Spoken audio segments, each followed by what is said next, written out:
Creator of Barflies, the live reading series held at Valley Bar in downtown Phoenix. Each month, we give writers a theme and invite them to tell their true stories on stage. The following show wrapped up our 4th season. The theme, Secrets. We hope you enjoy these true stories.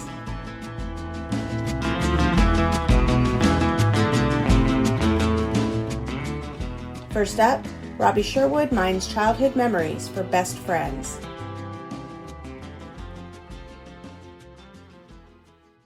Greg was a new kid. He moved to my small hometown of Springerville, Arizona as we were entering the 2nd grade. For a while, he and I were best friends. His dad was a construction foreman, which caused them to move around a lot. That's how they ended up in the small mobile home court just off Main Street where I lived. Greg's family followed his dad's jobs, living well but light, not putting down roots. That seemed like a much cooler reason to live in a trailer park than mine, which was poverty. Greg was a smiley kid. We were all short, but he was a little shorter.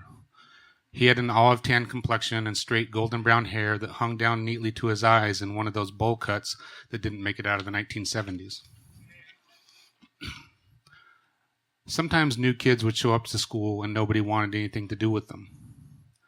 But Greg had confidence and above-average charisma for a little dude, and everyone liked him right away. I frankly felt kind of lucky that he lived in my neighborhood, as my own popularity was subject to severe peaks and valleys. We didn't seem to have tons in common other than proximity. Greg's fastidiousness contrasted with my loosey-goosey sloppiness. His parents kept his hair neat and his clothes clean. My hippie older sisters wouldn't let my mom cut my hair at all. I wasn't completely feral, but I did look a lot like Mowgli from Jungle Book. In my 2nd grade picture, my hair is all over the place and I'm wearing a threadbare Snoopy t-shirt with a stain and a hole in the chest. My mom, a recent divorcee who made her living tending bar at night, must have missed the memo about picture day. I don't remember exactly how Greg and I bonded. It just sort of happened since he lived 2 doors down, walked to school along the same route as I did, was in the same class as me, and walked home at the same time. I must have mentioned that my after-school routine was to run home and watch the Brady Bunch and Mickey Mouse Club. Greg let it be known that he also loved those shows, and after that we hung out every day. We'd sometimes fall in with a loose-knit group of boys who lived around the area, mostly poor and Hispanic. But usually it was just us two, riding bikes, playing army men, reading Archie comics, and shooting at the empty wooden warehouse that abutted our yards with bows and arrows and wrist rocket slingshots.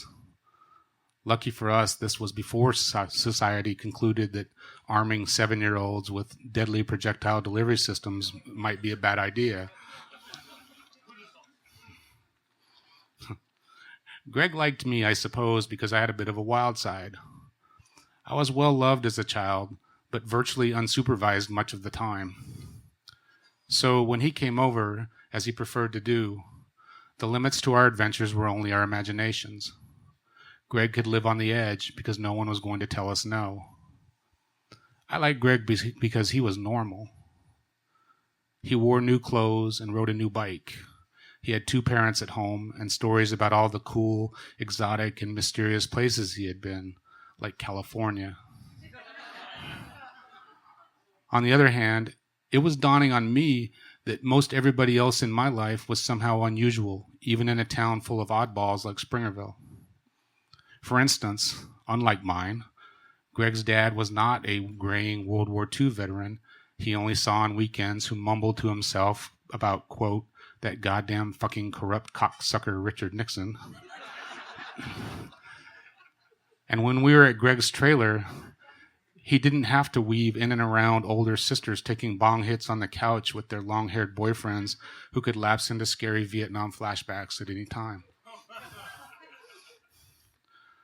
While Greg was an only child, I would eventually learn that I was a love child, which would help explain the 9-year gap between me and my closest sibling, and perhaps also my bond with Greg, since it was like having a brother my own age.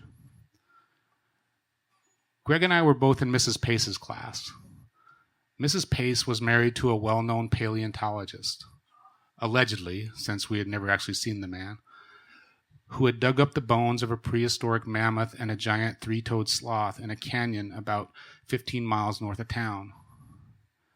She told us his discovery had been displayed in the Smithsonian. Mrs. Pace had a second home in Phoenix, where her alleged husband stayed because he taught at Arizona State University. One day in the spring, Mrs. Pace proposed an out-of-town overnight field trip where the kids and adult chaperones would sleep at her house and spend the day touring the Phoenix Zoo. This trip would be the peak for Greg and me. Road tripping to Phoenix was wonderful.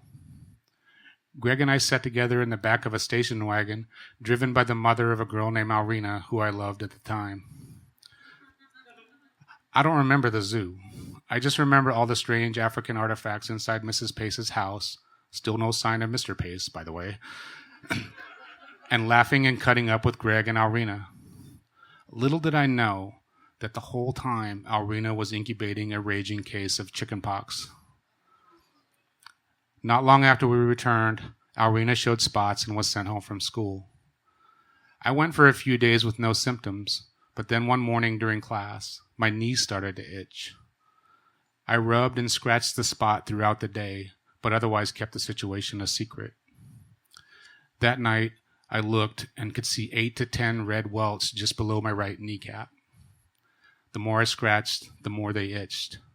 Nevertheless, I put on my pajamas and went to bed. The next morning, the itching was making me crazy.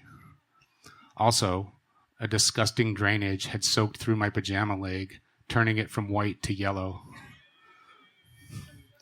That's when I finally broke down and told my mother. She asked to see the spot, so I lifted my pajama bottom and showed her my knee. She gasped, "Oh my God, you have the chickenpox." I was still skeptical. My mom was a bartender, not a doctor. And I had places I needed to be.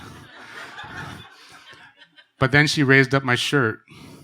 Somehow, overnight, and without me realizing it, the spots had spread across my whole torso. This time we both shrieked. I was soon covered head to toe by painful pustules and missed 2 full weeks of school. It's not written down here, but I even had one in my eyeball. So gross.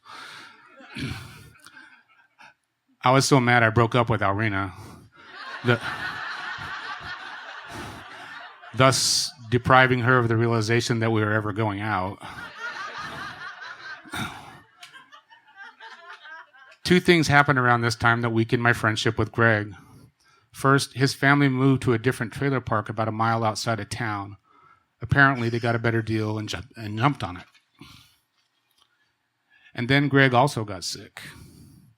He wasn't in school when I got back. I figured that he had the chickenpox too. But since he didn't live nearby anymore and we didn't have a phone, I wasn't sure. When I finally saw him again after several weeks, the school year was nearly over. He told me that it was not the chickenpox, but that he had been very sick. I asked him what was wrong, but he didn't want to say. He just told me that he was feeling a little bit better and asked me if I wanted to come out to his house and play. I said yes, but since my mom would be working and my siblings were not reliable, I would have to bike it. That Saturday, I hopped on my bike and began my journey. Greg's new trailer was about 2.5 miles from mine, which is far for 7-year-old legs to pedal even without hills.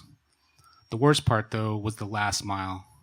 A long stretch of open highway with no buildings and no trees for shade, but plenty of speeding semi-trucks, bugs, and wind that blows in your face the whole way.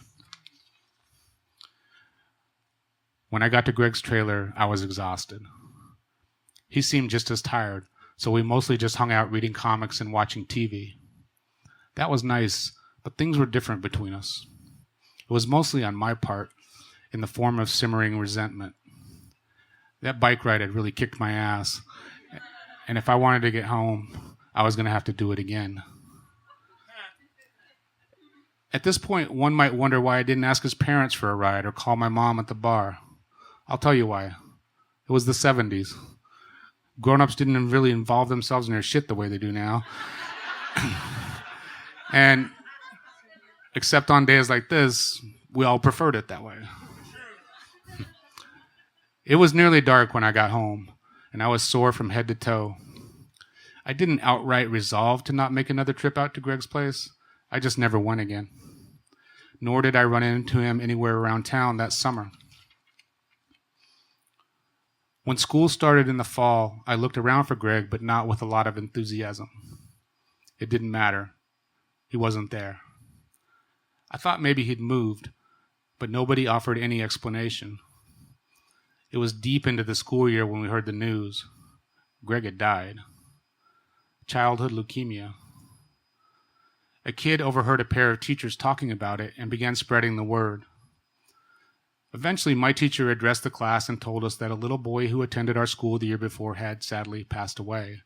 Perhaps we might remember him. His name was Greg. At this point in my life, virtually nobody I knew had died. Only one of my grandmothers when I was 4, but she was ancient.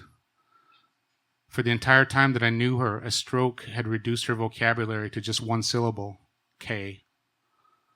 Because of that and my age, as awful as it sounds, she never seemed real. Not like this. As kids around me cried and carried on at the news about Greg, I still felt strangely distant. I was, however, very curious about this childhood leukemia thing. Like, was it contagious? I already had my brush with infectious disease the year before, and Greg and I had spent a whole lot of time together. Eventually, though, I got in on the act. I couldn't at that moment compute the finality of Greg's death, that I would never see him again, or how much I would miss him. Remorse over how I had disappeared on him had not fully taken hold. At that moment, all I wanted was to share the attention, to bask in Greg's glow one last time. He was my friend, I heard someone say. Feeling competitive suddenly, and knowing there were no more witnesses to my villainy, I chimed in. Well, he was my best friend. Thank you.